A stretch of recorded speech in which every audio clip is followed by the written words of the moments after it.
கடைகளின் வாடகை மீதான 18% ஜிஎஸ்டி வரி விதிப்பை கண்டித்து திருப்பூரில் கடையடைப்பு போராட்டம் நடைபெற்று வருகிறது. கூடுதல் விவரங்களோடு இணைகிறார் நமது செய்தியாளர் அருண்குமார். வணக்கம் அருண்குமார். தற்போது திருப்பூரில் எவ்வளவு கடைகள் அடைக்கப்பட்டு இருக்கின்றன? மக்களின் அத்தியாவசிய தேவைகளாம் அங்கு பூர்த்தி செய்யப்படுகின்றனவா? முழு விவரங்கள்.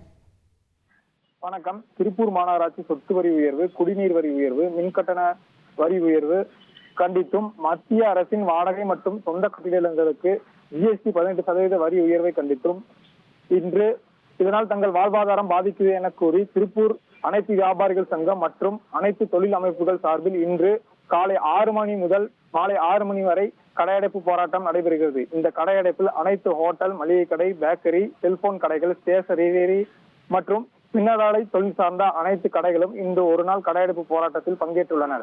மேலும் இந்தியா முழுவதும் பனியன் ஏற்றுமதி செய்யும் காதர்பேட்டை பகுதியிலும் உள்ள கடைகள் அடைக்கப்பட்டிருக்கிறது. முருங்கை சாகுபடி மட்டும் இல்லாம முருங்கையை மதிப்பு கூட்டுறதன் மூலமா அதிக லாபம் பெறுவது எப்படின்னு தெரிஞ்சுக்கணுமா? இப்பவே ஃப்ரீடம் ஆப்பை டவுன்லோட் பண்ணுங்க.